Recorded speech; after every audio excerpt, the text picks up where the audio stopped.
Aghartha in the Hollow Earth. By Dr. Joshua David Stone.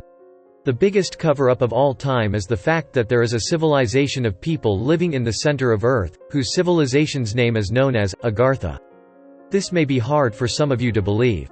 I know it was for me at first, however, I now have an absolute knowingness of the truth of this. To begin with, the Buddhists, in their theology fervently believe in its existence. They believe it to be a race of supermen and women who occasionally come to the surface to oversee the development of the human race. They also believe that this subterranean world has millions of inhabitants and many cities, and their capital is Shamballa. The master of this world was believed to have given orders to the Dalai Lama of Tibet, who was his terrestrial representative. His messages were being transmitted through certain secret tunnels connecting this inner world with Tibet. The famous Russian channel, Nicholas Roerich, who was a channel for the ascended master, El Morya, claimed that Lhasa, the capital of Tibet, was connected by a tunnel with the inner earth, Shamballa. The entrance of this tunnel was guarded by lamas who were sworn to secrecy. A similar tunnel was believed to connect the secret chambers at the base of the Great Pyramid at Giza, and Aghartha. The Indian epic, the Ramayana and the Bhagavad Gita are the two most famous texts of India. The Ramayana tells the story of the great avatar Rama. The Bhagavad Gita tells the story of Krishna. The Ramayana describes Rama as an emissary from Aghartha, who arrived on an air vehicle. This is quite extraordinary in that both the Buddhist and Hindu religions separately refer to Aghartha. The first public scientific evidence occurred in 1947 when Rear Admiral Richard E. Byrd of the United States Navy flew directly to the North Pole and instead of going over the pole, actually entered the inner Earth. In his diary with other witnesses, he tells of entering the hollow interior of the Earth, and traveling 1,700 miles over mountains, lakes, rivers, green vegetation and animal life. He tells of seeing monstrous animals resembling the mammoth of antiquity moving through the underbrush. He eventually found cities and a thriving civilization. His plane was finally greeted by flying machines, the type he had never seen before. They escorted him to a safe landing place and he was graciously greeted by emissaries from Aghartha. After resting, he and his crew were taken to meet the ruler of Aghartha. They told him that he had been allowed to enter Aghartha because of his high moral and ethical character. They went on to say that ever since the United States had dropped atomic bombs on Hiroshima and Nagasaki, they had been very concerned for their own safety and survival. They had decided that it was time to make greater contact with the outside world to make sure we didn't destroy this planet and their civilization with it. They had been allowed in for this express purpose, as a way of making contact with someone they trusted. To make a long story short, Admiral Byrd and his crew, upon their visit, were guided by their hosts in their plane back to the outer world, and their lives were changed forever. In January 1956, Admiral Byrd led another expedition to the Antarctic and/or the South Pole.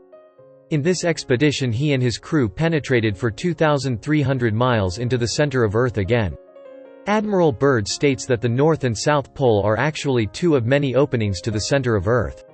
I can't but help think about Jules Verne's famous science fiction book, Journey to the Center of the Earth, which many of you may have read or watched the movie. Admiral Byrd also states inner Earth has an inner sun.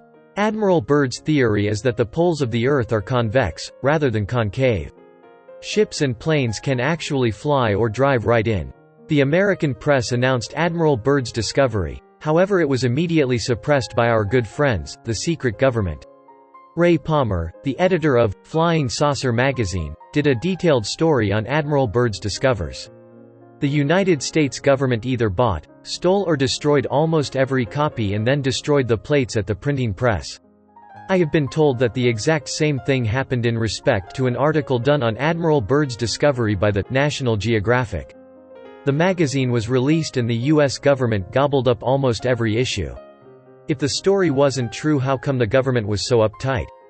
Another interesting fact is that the United States government does not let planes fly over the poles. All flights are directed to go around the poles, and any airline pilot flying in these areas will tell you this. Another interesting phenomena is the fact that the icebergs are composed of fresh water and not salt water that drift from the poles.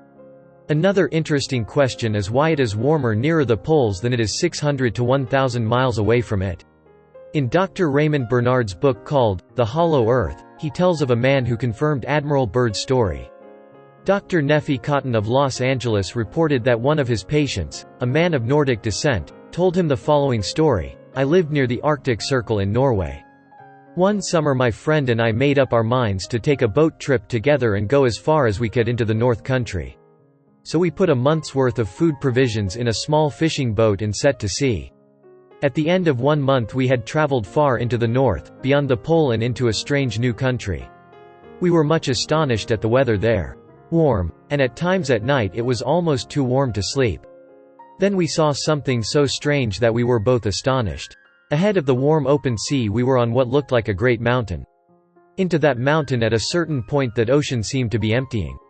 Mystified, we continued in that direction and found ourselves sailing into a vast canyon leading into the interior of the earth. We kept sailing and then we saw what surprised us, a sun shining inside the earth. The ocean that had carried us into the hollow interior of the earth gradually became a river. This river led, as we came to realize later, all through the inner surface of the world from one end to the other. It can take you, if you follow it long enough, from the North Pole clear through to the South Pole. We saw that the inner surface of the earth was divided, as the other one is, into both land and water. There is plenty of sunshine and both animal and vegetable life abounds there.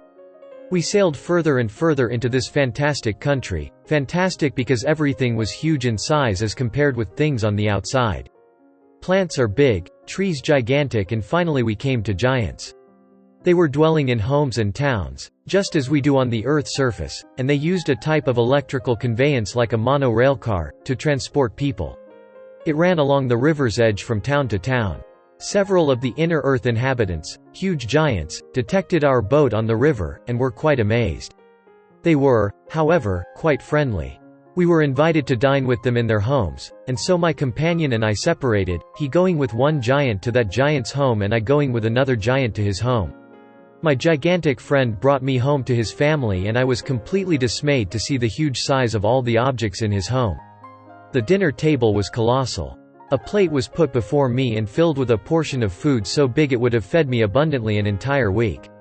The giant offered me a cluster of grapes and each grape was as big as one of our peaches. I tasted one and found it far sweeter than any I had ever tasted outside. In the interior of the earth all the fruits and vegetables taste far better and more flavorsome than those we have on the outer surface of the earth. We stayed with the giants for 1 year, enjoying their companionship as much as they enjoyed knowing us. We observed many strange and unusual things during our visit with these remarkable people, and were continually amazed at their scientific progress and inventions. All of this time they were never unfriendly to us, and we were allowed to return to our own home in the same manner in which we came. In fact, they courteously offered their protection if we should need it for the return voyage. Another different account about a visit to the Hollow Earth was cited by another Norwegian by the name of Olaf Jansen, and was recorded in a book called The Smoky God, written by Willis George Emerson. The term, smoky God, refers to the central sun in the hollow interior of the Earth, which is smaller and less brilliant than our outer sun, of course, and hence appears as smoky. The book relates the experiences of a Norse father and his son who in their small fishing boat attempted to find the land beyond the north wind, which they had heard about. A windstorm apparently carried them through the polar opening into the hollow interior of the Earth. The book was published in 1908. It tells of the son's experiences. They apparently spent 2 years there, and upon returning through the south polar opening, the father lost his life when an iceberg broke in two and destroyed the boat. The son was rescued and told his incredible story.